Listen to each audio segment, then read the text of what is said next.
Irmãos, vamos abrir a palavra de Deus em Marcos, capítulo 11.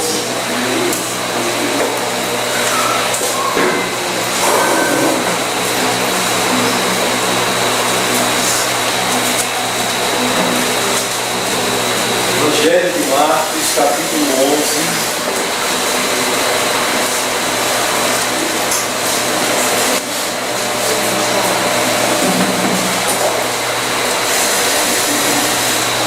Versículo 15 ao versículo 19.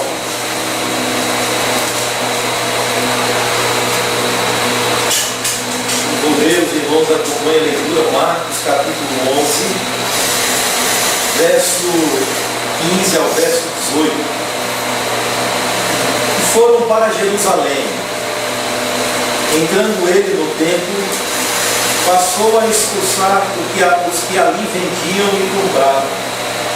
Derribou as mesas dos cambistas e as cadeiras dos que vendiam pombas.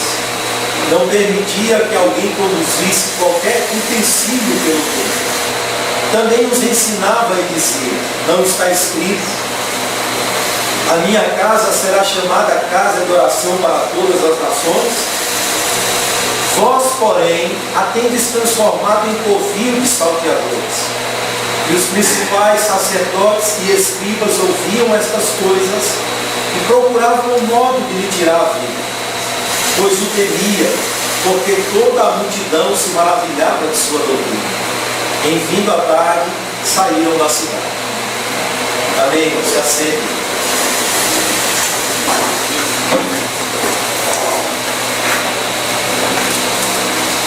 As ações de Cristo no templo, meus irmãos.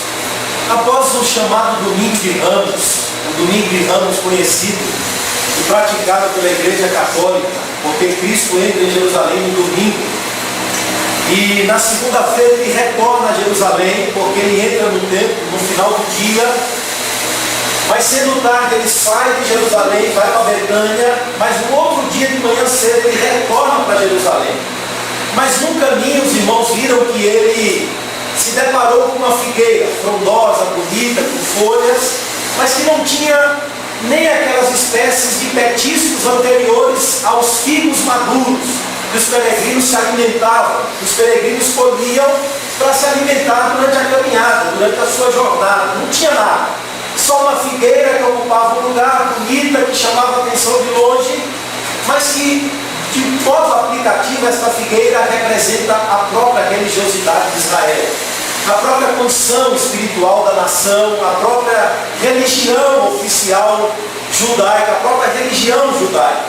Mas agora Cristo vai entrar no templo, neste famoso templo, neste lugar central de adoração dos judeus, este templo que tem uma história longa, mas que não está cumprindo a sua função, ou não está cumprindo a função para a qual Deus o designou, para a qual Deus permitiu que ele existisse, ou que ele estivesse ali fundado, estabelecido.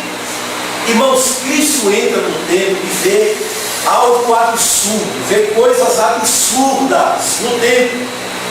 É como se Cristo entrasse no templo e desconhecesse o propósito para o qual aquele templo estivesse existindo. É como se Cristo entrasse em qualquer outro lugar, menos numa casa onde se chama pelo nome de Deus. E o texto vai mostrar, primeiramente, os motivos da insatisfação do Senhor. Após o episódio da figueira, repito, Jesus caminha em direção ao templo. Ele vai ao templo. E a primeira ação, ou a segunda ação, se junta à primeira. Ele passa pela figueira, mas continua a sua caminhada e vai para o templo. Irmãos, ele entra na cidade com o propósito de entrar justamente no templo. Os irmãos observaram que no contexto anterior ele sondou tudo, observou tudo, mas sai porque era tarde e volta no dia seguinte. E exatamente na segunda-feira ele entra no templo, entra no local de adoração, no lugar sagrado que era o coração de Jerusalém, o centro da vida espiritual de Israel, o templo que fora mal compreendido e extremamente idolatrado pelo povo ao longo do tempo. Os irmãos sabem que antes de haver o templo, você tinha um tabernáculo, que não era um lugar fixo de adoração, não era ainda um lugar de alvenaria, não era ainda o templo construído. Mas após o estabelecimento da monarquia, Davi assume o reinado, e sob o reinado de Davi, Israel encontra paz. Israel desfruta de um momento de paz, de um momento de prosperidade, de um momento de unidade sob o reinado de Davi. Então Davi, após construir o seu palácio, ele diz assim: rapaz, eu, Davi, habito numa casa bela, num lugar bom, adequado para o rei, e o Senhor habita em tendas. Eu vou construir uma casa ao Senhor. Mas Deus então interrompe o plano de Davi e diz: Davi, você não. Tuas mãos estão manchadas de sangue. Os irmãos sabem que Davi guerreou, Davi no seu exército guerreou com os filisteus, guerreou com as nações vizinhas a Israel, destruiu, matou, trouxe despojos. Deus diz: você não, tuas mãos estão sujas de sangue. Esta casa será construída pelo seu filho, chamado Salomão. Então Davi, entendendo o propósito de Deus, prepara toda a ferramenta, prepara todos os materiais para a construção do templo. Então Salomão assume o reinado e constrói. No dia da inauguração, no dia da inauguração do templo, a casa se encheu de fumaça. A glória do Senhor se manifestou no templo. Deus então derramou da sua glória, manifestou a sua glória na inauguração histórica do primeiro templo. Mas só que o povo, irmãos, começou a amar mais o templo do que o Senhor. E não obstante estarem desfrutando de uma vida totalmente contrária à vontade de Deus, a glória de Israel era o templo, templo do Senhor, templo do Senhor.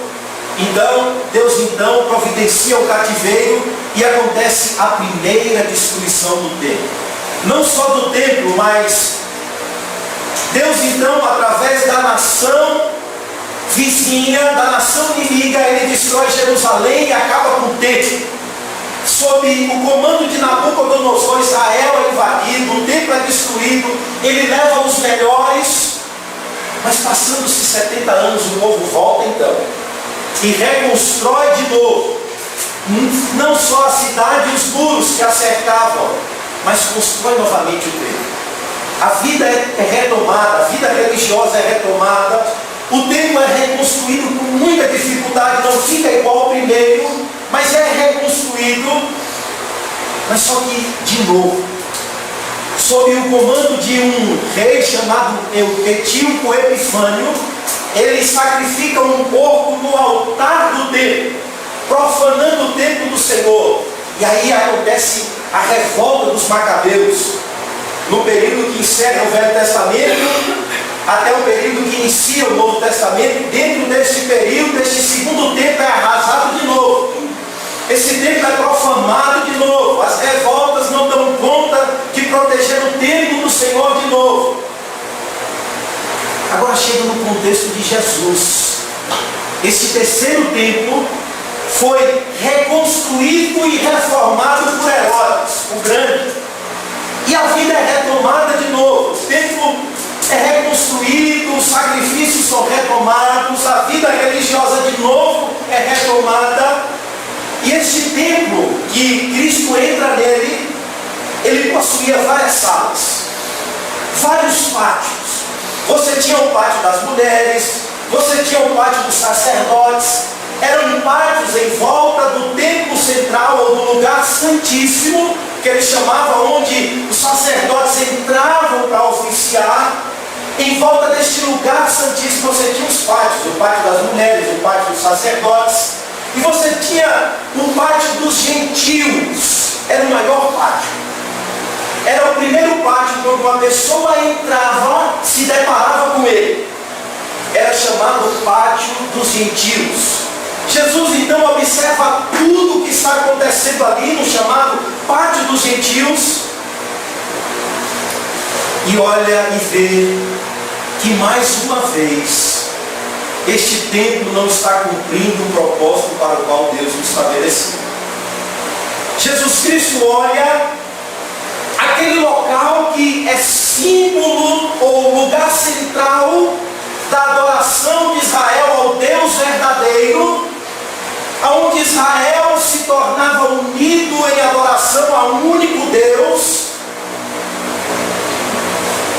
Cristo olha para aquele templo e vê que Israel, mais uma vez, profanou o lugar que Deus estabeleceu para ali manifestar sua glória, e era o local onde Deus ali anunciava o seu grande nome.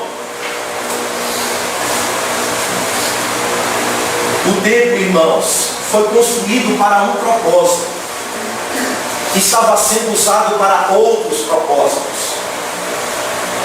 Mas foi vendo tudo o que estava acontecendo que fez com que Cristo agisse.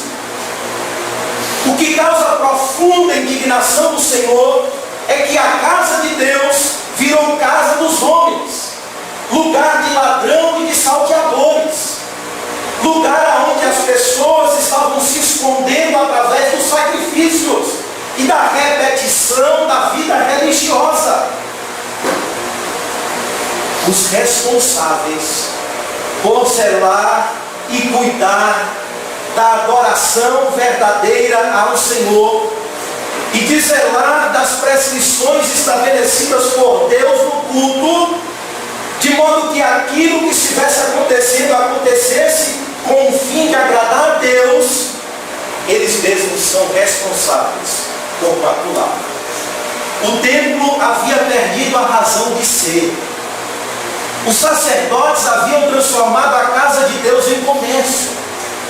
O lucro estava substituindo o relacionamento correto com Deus. Mas o profeta diz: o zelo pela tua casa te consumirá. Cristo então entra cheio de zelo, entra e vê aquela situação no pátio dos gentios, mesa dos cambistas, vendendo animais, vendendo pombas, as pessoas passando com utensílios. E Cristo vai acabar com, ou vai se manifestar mediante três coisas que causa profunda indignação dele. É que a casa de Deus virou comércio. É a primeira atitude de Cristo, que ele quer pôr abaixo. Versículo 15: foram para Jerusalém, entrando ele no templo, passou a expulsar os que ali vendiam e compravam. Derribou as mesas dos cambistas e as cadeiras dos que vendiam pombas. O templo virou um grande mercado, irmãos. Uma praça de comércio. Os negociantes se instalaram dentro da casa de Deus para vender produtos para os rituais do culto. A adoração deveria cumprir as prescrições dadas por Deus no Velho Testamento. Uma vítima sacrificial deveria ser irrepreensível. O animal que estivesse sendo trago à casa do Senhor para o sacrifício deveria ser um animal não passivo de repreensão, ou sem defeito, irrepreensível, perfeito. Tinha que ser um animal sem mácula alguma, ou sem defeito algum. E os mercados que abasteciam este comércio, ou que abasteciam estes sacrifícios, eles ficavam no Monte das Oliveiras. E haviam vários caminhos que convergiam e que davam justamente no local de adoração do templo.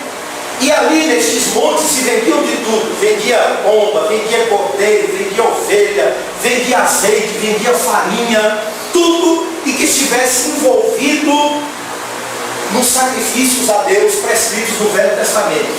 Irmãos, e era um comércio lucrativo. Muito mais na época da Páscoa, quando vários peregrinos, os irmãos sabem que os judeus foram espalhados por várias regiões, quando eles saíam de suas regiões e iam em direção a Jerusalém para a festa da Páscoa, esse comércio se tornava muito mais lucrativo. Olha, e não demorou para que os sacerdotes responsáveis pela administração do templo percebesse este lucro que poderia se auferir deste comércio ou venda de animais, sabe o que eles fazem? Eu vou colocar aqui dentro para facilitar ainda mais. Eles trazem os comerciantes para dentro do templo, para o pátio dos gentios. Este comércio lucrativo que se tornou para eles fonte de lucro. Logo, as famílias sacerdotais entram no negócio. Eles que eram os responsáveis por zelar no cumprimento das leis e vigiar o culto e sacrifícios, eles se misturam a este comércio a fim de obter lucro, a fim de se dar bem, irmãos, sobre a venda de animais e sobre os sacrifícios que deveriam acontecer anualmente e continuamente no templo. Os peregrinos, diz os rabinos, eles poderiam até comprar animais, mas em chegando no templo, os supervisores reprovavam o animal e diziam: este está reprovado, você precisa comprar um ali naquela banca. E o que deveria ser comprado na banca era infinitamente superior ao que poderia ser comprado em qualquer outra região. Lucro e mais lucro. E com certeza, todos estes animais vendidos no templo eram cobrados muito mais, ou tinham um valor muito mais superior do que os animais encontrados em qualquer outra região. E a família de Anás, o sumo sacerdote da época de Cristo, era quem comandava toda essa tropa. E Cristo a chama de ladrões e salteadores. O Talmud preservou uma queixa quando dizia o seguinte: eles são sumos sacerdotes, seus filhos tesoureiros, seus cunhados oficiais do templo. Ou seja, é uma família toda envolvida neste comércio dentro do templo para se dar bem. E o templo passou a ser comandado por todos os sacerdotes. Esse lucro exorbitante era adquirido através dos sacrifícios que se repetiam continuamente da festa da Páscoa que acontecia anualmente. Eles se davam bem em cima de tudo isso. E quando Jesus entra no pátio dos gentios, os irmãos pensem aqui numa feira movimentadíssima, com pessoas gritando, diz o historiador Flávio Joséfo, animais sendo vendidos e gritaria de comerciantes querendo entregar ou vender os seus animais, mau cheiro insuportável. Este era o lugar aonde supostamente os gentios deveriam encontrar Deus, por meio do silêncio, da reflexão, da oração e dos sacrifícios. Mas o que encontram é justamente o contrário. Cristo vai dizer: ausência de Deus, ausência de temor, ausência de reverência, ausência de reconhecimento qual seja o propósito daquela casa, e muito mais, exploração das pessoas e religião como fonte de lucro. Foi a primeira coisa que Cristo identificou e quis colocar abaixo: religião como fonte de lucro. O segundo ponto também deixa Jesus tal indignado como a primeira ocasião. Ele denuncia a exploração dos irmãos. Esse pátio se secularizou totalmente. O que estava destinado a ser um lugar de oração se tornou um lugar de opressão. Veja, uma exploração sem fim. O texto diz que Cristo virou a mesa dos cambistas. Irmãos, os cambistas eram uma turma da pesada. Eram as pessoas que ficavam assentadas no pátio dos gentios, esperando os judeus que chegavam ao templo e que tinham a obrigação de pagar o imposto do templo. E este imposto era pago no dia da Páscoa. E todo judeu tinha que pagar este imposto. Este imposto deveria ser pago na moeda do templo, não era qualquer moeda. Então imagine, o judeu chegava ou vivia na região da Fenícia, chegava com a moeda da Fenícia, chegava no templo e ele tinha que fazer um câmbio na mesa dos cambistas para depois pagar o imposto do templo.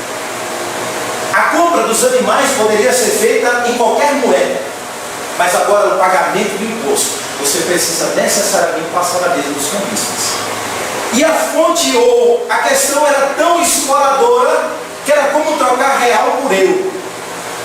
Você chega com um montante de dinheiro para trocar por um ciclo ou meio ciclo, você tinha que dar um montante, porque o valor que era cobrado do câmbio era absurdo.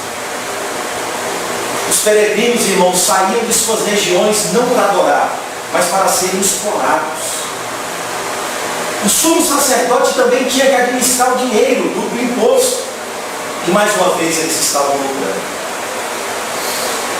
A terceira atitude que Cristo coloca abaixo é que eles estavam fazendo do templo caminho ou atalho para chegar de uma maneira mais fácil do outro lado.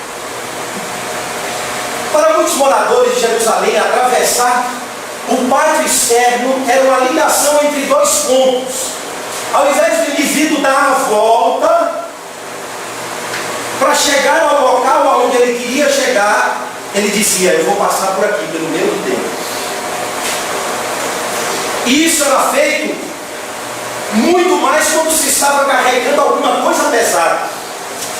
Então, as pessoas levavam para lá e traziam para cá novamente os seus utensílios, as suas cargas. E para cortar caminho, vamos passar pelo meio do tempo. O recinto sagrado, irmãos,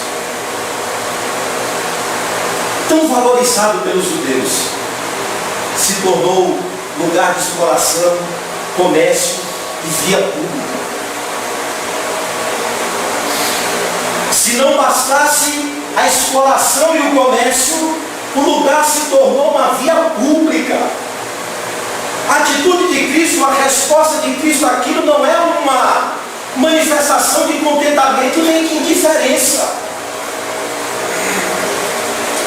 Não há dúvida, irmãos, de que as atitudes de Cristo se revestem de significação.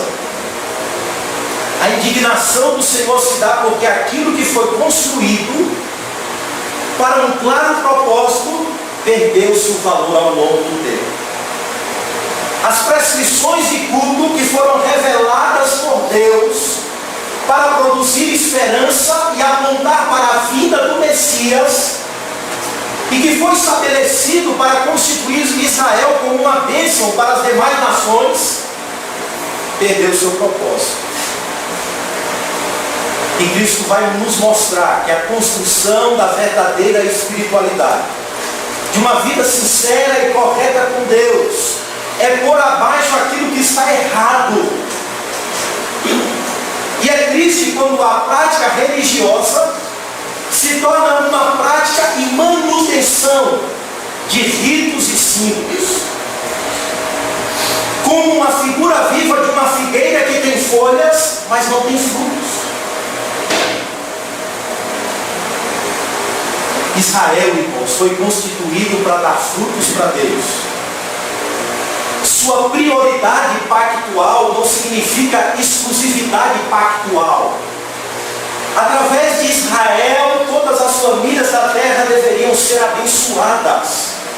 O propósito de Deus em formar um povo para si, de todas as tribos, raça, língua e nação, já estava prometido lá no Velho Testamento. E estava sendo mostrado através das sombras que historicamente vinham se formando e sendo construídas ou dadas por Deus ao longo do tempo. Você olha para o Velho Testamento e você vê uma mulher chamada Ruth, a Moabita. Você olha para o Velho Testamento e vê Raabe, a meretriz. Israel foi estabelecido no mundo como uma candeia, como um reino sacerdotal, isso é claro. E tudo que foi estabelecido, o culto, as alianças, os patriarcas, os profetas, a lei, foi dada a Israel para que Cristo fosse comunicado e recebido pela fé, através dos tipos, promessas e sacrifícios, até que, chegando à plenitude do tempo, Deus enviaria Cristo Israel receberia, dando fruto para Deus, e todas as nações se alegrariam com a salvação do Senhor. O próprio Cristo diz à mulher samaritana: a salvação vem dos judeus. Mas Israel se tornou uma figueira sem frutos. Do ponto de vista externo, a religiosidade acontece. E Cristo está deixando claro: olha, tem animal, tem pombinhas, porque atende à necessidade dos mais pobres. Tem cambista, que vai facilitar o pagamento do imposto no templo. Olha, você queria um sacrifício? Tem a barraca tal que vende o melhor cordeiro. Você quer uma pombinha? Tem a barraca tal, e o homem está sentado à cadeira e vende a melhor pombinha. Você não precisa trazer. Lá tinha tudo com facilidade. Atendia às necessidades até dos mais pobres. Você precisava pagar o imposto, bastava trazer a moeda corrente da sua região, traga. E lá o sacerdote colocou uma banquinha de um cambista para fazer o câmbio, para que você pague o imposto do templo, para que aquela manutenção religiosa vazia continue acontecendo. A religião e a religiosidade estavam prontas. Você não tinha que fazer nada, tudo era comprado com dinheiro. Agora eu pergunto, se tudo estava acontecendo de uma forma corriqueira ou de uma forma contínua, se os sacrifícios relacionados à Páscoa, a época da Páscoa estava acontecendo, a pergunta é: por que este mestre vira tudo? Sabe por quê? É porque a religiosidade virou formalismo sem vida e fonte de luta. O formalismo estava presente através da repetição dos sacrifícios. Eles se apegaram às formas. E o formalismo exalta tudo aquilo que Deus estabeleceu no culto, se apega aos valores externos da religião, e à medida que o ritual aumenta,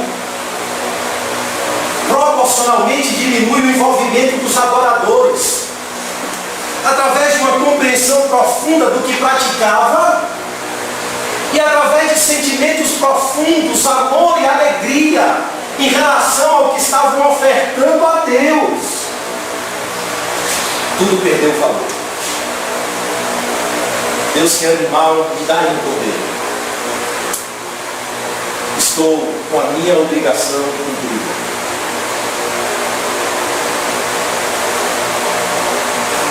Em contrapartida, você tem nesta condição uma fonte de luto. Sacerdotes, cambistas, vendedores de animais, todo mundo lucra com essa religiosidade sem vida. Qualquer semelhança com o contexto em que nós estamos vivendo, o que foi estabelecido para trazer os gentios e os povos a Deus, estava servindo para escandalizá-los ainda mais. É aquilo que diz Paulo: o nome de Deus é blasfemado entre os gentios por causa de vós. Ou nós representamos de maneira elevada o testemunho do Evangelho e de Deus através de frutos dignos de arrependimento, ou nós escandalizamos as pessoas com as nossas vidas. Toda aquela agitação não trazia em si uma gota de espiritualidade, nada. Ali ninguém orava, ali ninguém adorava, ali ninguém servia a Deus verdadeiramente. Irmãos, há coisas que parecem sinais de uma fé verdadeira. Parece. Há coisas que parecem frutos de uma fé verdadeira, mas que cresce sem uma verdadeira mudança no coração. Isso é claro. Você pode se ocupar com várias atividades da igreja, sem que haja uma verdadeira mudança no seu coração, sem que você se envolva com as pessoas. E Cristo pega isso e faz uma aplicação, ou seja, essa atitude de Cristo se reveste de significados. Eu pergunto a você: você tem profundas necessidades no seu caráter a ser tratado? Todos nós temos profundas necessidades a serem corrigidas. Todos nós precisamos diariamente da transformação do Evangelho sobre as nossas vidas. Você é uma pessoa muitas vezes impaciente, ansiosa, não suporta esperar nada. Mas eu te pergunto, você tem visto o fruto do Evangelho na sua vida? Produzindo paciência, curando a ansiedade, te levando a confiar em Deus. Você é uma pessoa cheia de raiva, inclinada a não perdoar os outros, a guardar rancor, mágoa. Você tem vencido isso através do Evangelho? Você gosta de se engrandecer. Está claro para as pessoas que vivem com você que você é uma pessoa que gosta de se elevar acima dos outros. Mas depois de tudo que você tem ouvido, essas mesmas pessoas têm visto a transformação radical do seu caráter, têm visto o fruto. Ou você está tão ocupado com os sacrifícios, com as religiões, com a repetição,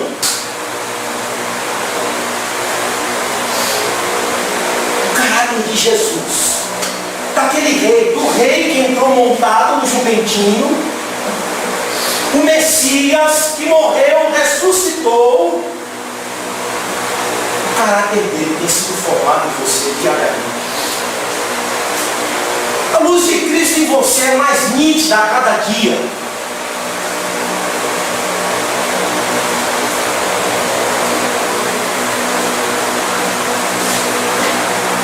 Jesus põe abaixo a religiosidade sem fim. A religião como fonte de lucro, a religião como algo pronto. Mas Jesus também põe abaixo a total irreverência das pessoas. Não permitia, verso 16, que alguém conduzisse qualquer utensílio pelo templo. Também os ensinava e dizia: não está escrito, a minha casa será chamada casa de oração para todas as nações? Vós, porém, a tendes transformado em covil de salteadores. Jesus põe abaixo, irmãos, a nossa total irreverência. A irreverência é uma coisa seríssima, séria. Porque irreverência é uma atitude de desrespeito às coisas de Deus, desatenção. E o que ela denuncia? Ela denuncia a falta de espiritualidade verdadeira. A espiritualidade verdadeira, Jesus vai mostrar no texto. Ela nasce a partir de uma compreensão verdadeira de quem Deus é. Qual o propósito de Deus para esta casa? Mas ela nasce também através do conhecimento de quem somos diante de Deus, quem somos diante dele. Os sacrifícios apontam para onde?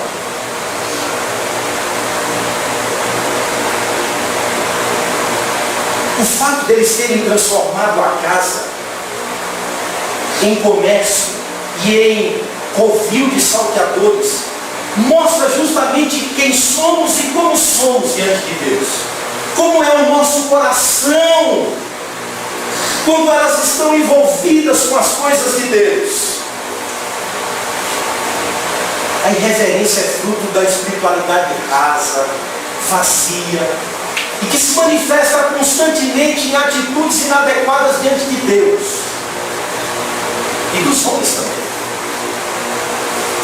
Irmãos, o templo virou piseiro público. Havia tantos lugares para as pessoas passar, mas elas se achavam no direito de passar pelo local que Deus separou.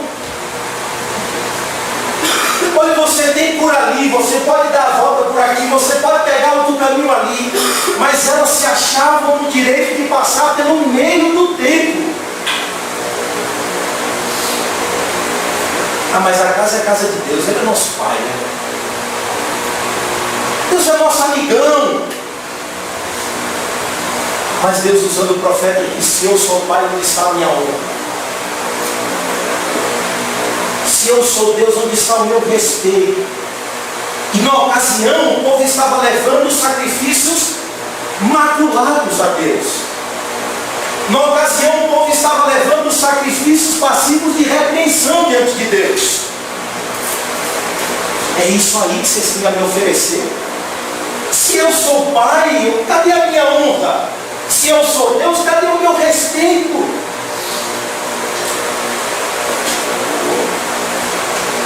A irreverência é uma marca da nossa geração, muito mais da nossa geração. As pessoas hoje se portam de qualquer maneira no culto a Deus, de qualquer maneira. Até manipular a tecnologia elas fazem. Facebook, WhatsApp, todo tipo de atitude inadequada no culto a Deus. Quando não, nós somos tomados de uma agonia tão grande, de atitudes que revelam constantemente a nossa falta de postura e de compreensão com o propósito de estarmos aqui assentados.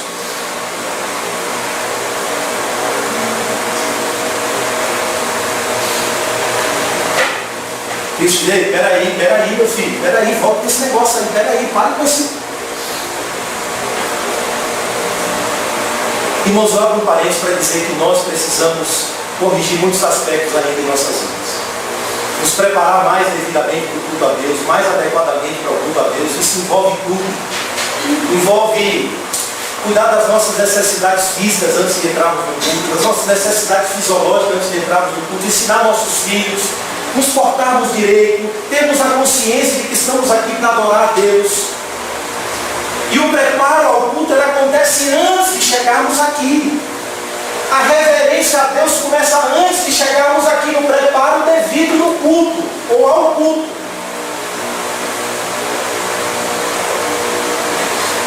Tudo revela a nossa espiritualidade. Tudo identifica a condição do nosso coração, ou denuncia.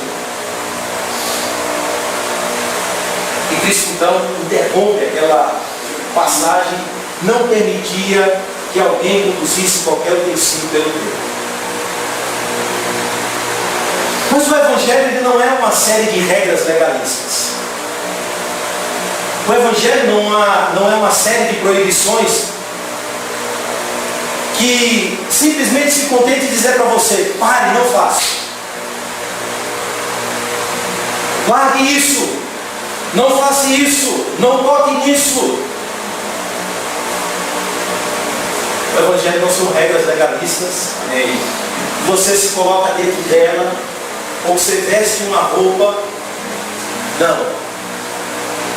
O Evangelho quer resgatar sua consciência perdida.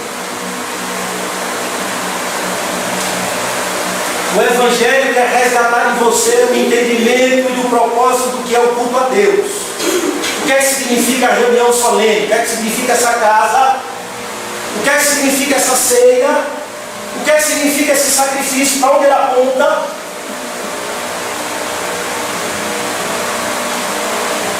Por que você não está passando por aqui, rapaz? Não sei, Cristo me proibiu ali na ponta, eu não estou passando.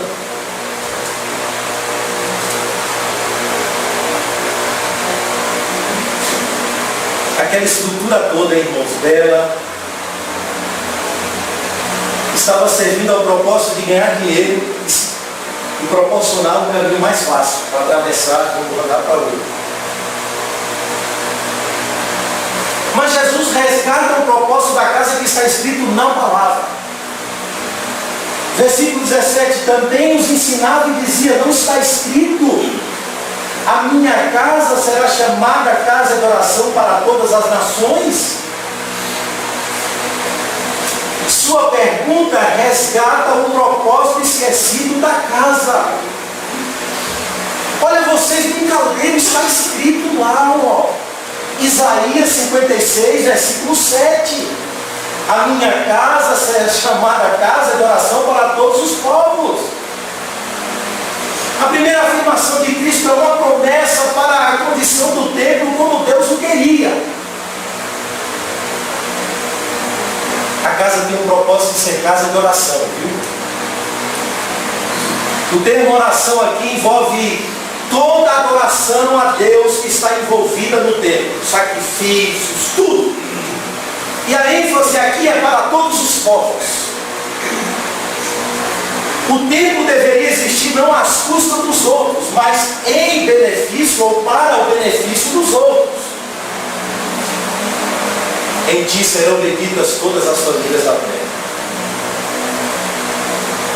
Às vezes eles esperavam o Messias que fizesse assim com os gentios. Saiu daqui, aqui não é lugar de vocês. Saiu daqui, saiu daqui, saiu daqui. Jesus chama os gentios e diz: o lugar de vocês é aqui. Amém.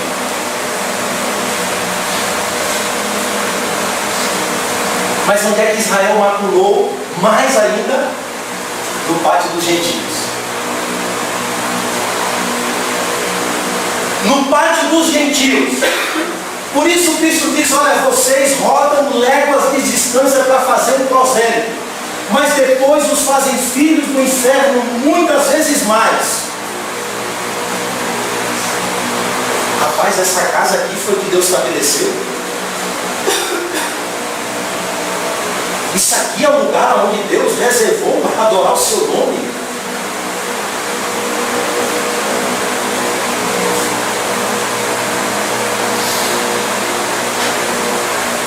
O Evangelho quer resgatar a sua consciência. O que é que você vem fazer aqui?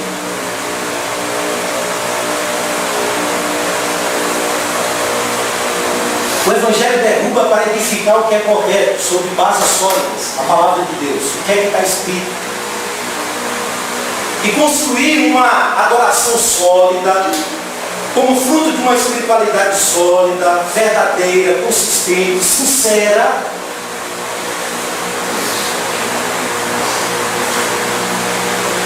E Cristo resgata perguntas fundamentais. O que é que significa esta casa?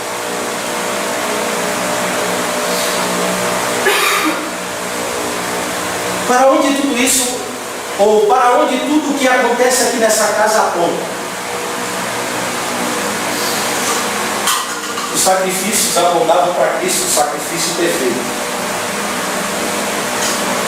Tudo o que acontecia ali, dentro daquela casa, os pães da proposição apontavam para Cristo, o pão da vida.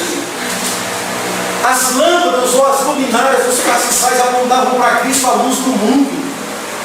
Tudo ali naquela casa deveria apontar necessariamente para Cristo.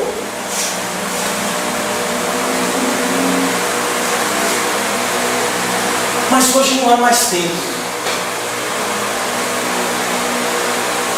Hoje não há mais sacrifícios que você pode chegar lá e comprar e dizer: rapaz, oferece aí para mim, essa é a sua função, está cumprido o meu papel.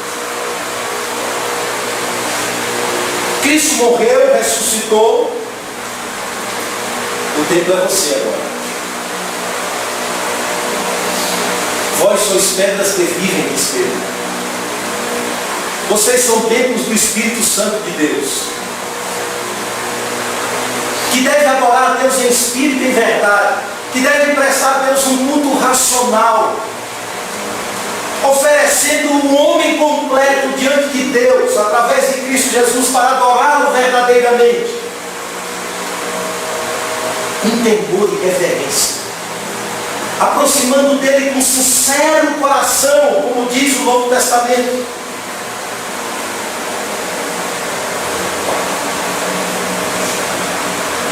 E a segunda denúncia de Cristo, ou a segunda afirmação de Cristo, mostra o que Israel transformou. O templo virou esconderijo. Veja no verso de número 17, no final: vós, porém, a tendes transformado em covil de salteadores. Deus o fundou com um propósito e vocês transformaram ele em outra coisa. A ideia aqui, irmãos, é que o templo virou esconderijo de ladrões, caverna de ladrões. Israel tinha a promessa da bênção de Deus sobre o templo. Se o meu povo que se chama pelo meu nome se humilhar e orar e buscar e se arrepender dos seus maus caminhos. Mas eles transformaram aquilo como um lugar seguro para se esconder dos seus pecados ou das suas práticas contrárias à palavra de Deus. E aí saqueavam, assaltavam, exploravam, vendiam, lucravam, enganavam. Tudo com a falsa segurança de que o templo é indestrutível.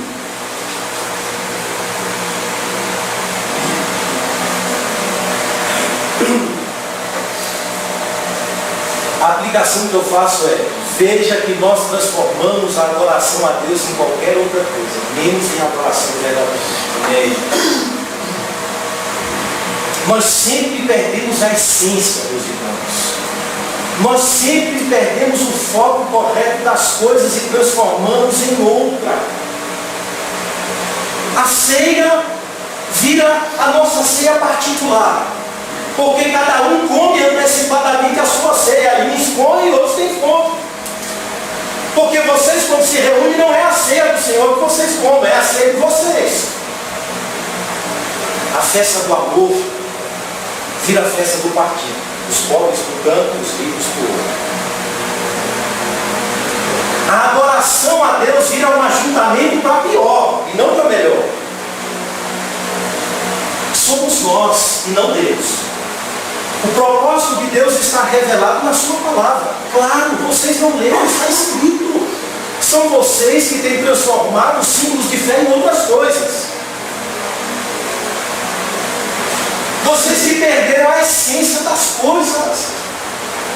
Se é um almoço, a gente perde a essência. Se é uma ceia, a gente perde a essência. Se é um ajuntamento para a comunhão, a gente perde a essência. Se é um culto, a gente perde a essência.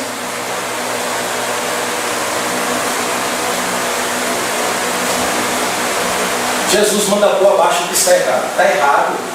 Não é isso que está escrito. Está errado. O propósito da casa não é esse, o propósito do culto não é esse, o propósito da ceia não é esse, o propósito da oração não é esse. Não é esse o propósito. Vocês irão se prejudicar ainda mais se reunirem para se comportarem desse jeito. Paulo deixa claro. Não adianta, vocês não têm meio termo, está escrito, é assim que vocês devem se portar. Do contrário, vocês estão atraindo para cima de vocês juízos de Deus, porque não é isso que está escrito.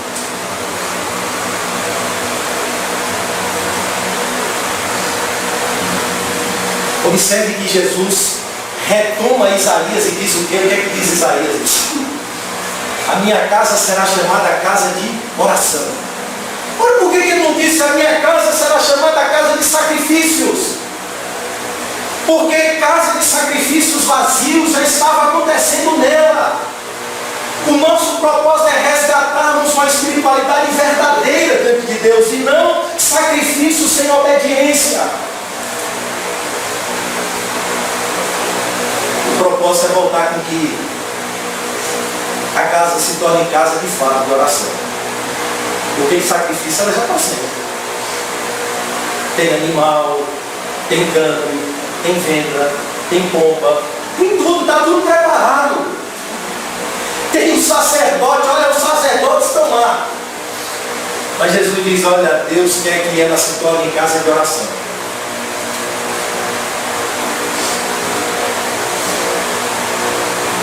Agora eu pergunto a você, para finalizar. Mas o que faz um homem, ou um povo que foi chamado por Deus e ama a Deus, quando é confrontado pela sua palavra? Qual é a nossa atitude quando confrontado pela palavra de Deus, iluminado acerca daquilo que precisa ser colocado abaixo? Coloca abaixo, está errado, a casa não serve para isso, pare com isso. Qual é a atitude? Verso de número 18. E os principais sacerdotes e escribas ouviam estas coisas e procuravam um modo de lhe tirar a vida. Pois o temiam, porque toda a multidão se maravilhava de sua doutrina. Em vindo a paz, saíram da cidade. Eles vão se arrepender. eles se endurecem ainda mais. Em vez de atender à pregação da verdade, eles tramam contra a morte de Cristo, ou contra a vida de Cristo, né? Irmãos, há tudo nisso aqui, olha, veja que Marcos fecha o texto com uma ironia final. O que Marcos está tentando nos mostrar é que o Evangelho nos empurra para uma ação. É que Cristo está nos empurrando para uma atitude. E nós não temos meio termo. Nós não temos uma condição de andarmos no meio do caminho. Ou nós agiremos de uma maneira favorável ao Evangelho, ou nós agiremos contrários ao Evangelho. Ou nós nos curvamos em obediência ao que Cristo está dizendo, ou nós iremos tramar sua morte, calcar os pés do Filho de Deus. Os doutores da lei poderiam estar até enganados, estão enganados, mas a reação deles é coerente e faz sentido. Capítulo 8 de João, Cristo diz a eles: eu sei que em vós não há o amor de Deus, é por isso que vocês não me ouvem. Mas nós somos filhos de Abraão. Jesus disse: vocês são filhos do diabo e não quereis vir a mim para ter vida. A ação deles é extremamente coerente. Não tem vida, não tem o amor de Deus. São filhos do diabo, conforme Cristo diz em João capítulo 8. Mas o que é que faz um homem de Deus que nasceu de novo e que é confrontado pela palavra?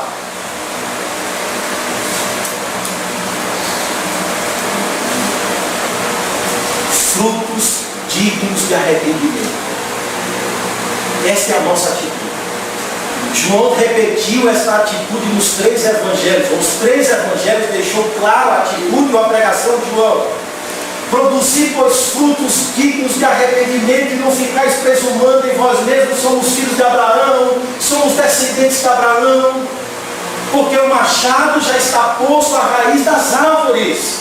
A árvore, pois, que não produzir bons frutos, será cortada e lançada fora.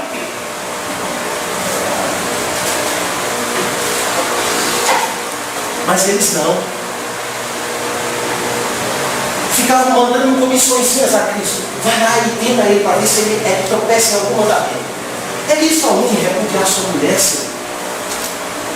Olha, a lei do Levirato diz o seguinte: que quando a esposa de um irmão, ou esse irmão morre e não deixa descendente, ele tem que casar com o segundo. Ela tem que casar com o segundo. Morrendo o segundo também não deixa filho, ela tem que casar com o terceiro. Os saduceus faz uma série de perguntas a Cristo. No dia da ressurreição, ela será de quem? Olha, irmão, os saduceus são tão descarados que nem creem em ressurreição, eles criam. Ficavam mandando comissõezinhas. Para quê? Mostrando que não queriam se arrepender dos seus pecados. Mas o cristão é como uma mulher samaritana. Foi à cidade e disse: olha, eu encontrei o Messias. Ele disse tudo quanto eu tenho feito. Olha, ela só fazia coisa boa. 5 maridos e nenhum era dela.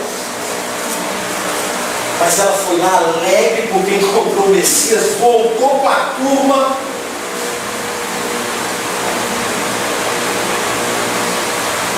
Irmãos, nós somos confrontados pelo Evangelho todos os dias. E uma das graças que Deus concede à vida do cristão é esse arrependimento que perdura para toda a vida. Todo dia o Senhor nos chama a responsabilidade através da sua palavra. Qual é o seu propósito no mundo? Qual o propósito deste lugar? Qual o propósito da ceia? Como devemos oferecer a Deus o nosso culto? Como devemos nos preparar para o culto? Como devemos nos portar no mundo? Como devemos viver? Como devemos agir? Como devemos orar? Como devemos escolher todos os dias? E as confrontações do Evangelho é para nos levar ao arrependimento. Mas os sacerdotes saem para tramar. Olha o fruto da figueira. Olha o fruto da figueira. Trama contra a morte do Filho de Deus. Já haviam matado os profetas. E Deus falou muitas vezes aos pais pelos profetas. Nos últimos dias nos falou por meio do Filho. a quem constituiu herdeiro de todas as coisas, também mataram o filho. Deus construiu uma vinha, arrendou essa vinha, depois mandou os servos dele para ir lá buscar o que era parte dele da vinha que ele arrendou. Vim buscar minha parte, o dono da vinha mandou vir buscar a parte. Mataram os servos. Agora eu vou enviar o meu filho, possa ser que eles respeitem meu filho. Vá lá, meu filho, e busque o que é minha parte da vinha. Mataram o filho. Foram estes os frutos que Israel encontrou, ou que Deus encontrou em Israel. No meio daquela religiosidade repetida, ou daqueles sacrifícios vendidos, daquele comércio volumoso ou lucrativo, naquele câmbio, onde o imposto era pago no templo para a continuação daquele sacrifício, daquela religiosidade, isso bota tudo abaixo e diz: acabou. Acabou. Irmãos, que todos nós coloquemos abaixo tudo aquilo que está errado em nossas vidas. Um sincero coração, é que é assim que diz o Novo Testamento. Nos aproximemos dele com sincero coração. Amém. Não mintais mais uns aos outros. É dessa forma que o cristão vive. Amém. Como disse Tiago: humilhai-vos debaixo da potente mão de Deus, para que a seu tempo ele vos exalte. Chorai e lamentai as vossas misérias. É assim que o cristão se porta todos os dias. Senhor, eu estou errado, tua palavra diz assim, eu ajo assim. Me dê arrependimento verdadeiro, me dê mudança de vida, me dê sinceridade. Eu não estou te adorando, não estou cultuando, não estou servindo. É assim. Amém, Senhor. E não, meus irmãos, ficar procurando subterfúgio para esconder.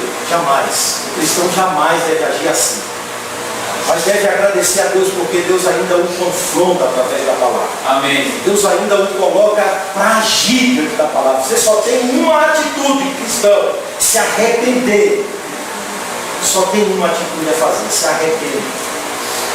E é dessa forma que Cristo nos chama todos os dias a caminhar através de uma vida de fé, de arrependimento, e buscar a vida dele em todo o tempo. Que Deus em Cristo nos abençoe. Vamos orar. Senhor nosso Deus, nós te agradecemos, Pai, mais uma vez pela tua palavra. Te agradecemos, Senhor, pelo teu Evangelho, por Cristo Jesus. Te agradecemos, ó Deus, porque todos aqueles sacrifícios, Senhor, perderam a razão de existir, porque tu és o sacrifício perfeito. Aquele lugar, ó Deus, de adoração, aquele lugar onde todos acorriam para ali para oferecer os seus sacrifícios, te adorar, participar da Páscoa, aquele lugar perdeu o sentido de ser, porque nós hoje somos o templo, Senhor, que devemos te adorar em espírito e em verdade, que quer comamos, quer bebamos, quer façamos qualquer outra coisa, devemos fazer com a consciência que estamos fazendo para a glória do Senhor. Meu Deus, nós te agradecemos pela tua palavra. Aplica ela sobre os nossos corações. Amém. Nos dê arrependimento, Senhor, para que todos os dias, quando confrontados pela tua palavra, nós, ó Deus, emendemos os nossos caminhos pela graça. Que o Senhor nos dê fé verdadeira para obedecermos a tua palavra em todo o tempo, nos submeter a ela. Ó Deus, corrigir os nossos caminhos através dela. Meu Deus, é o que nós te pedimos, em nome de Cristo Jesus. Amém. Amém.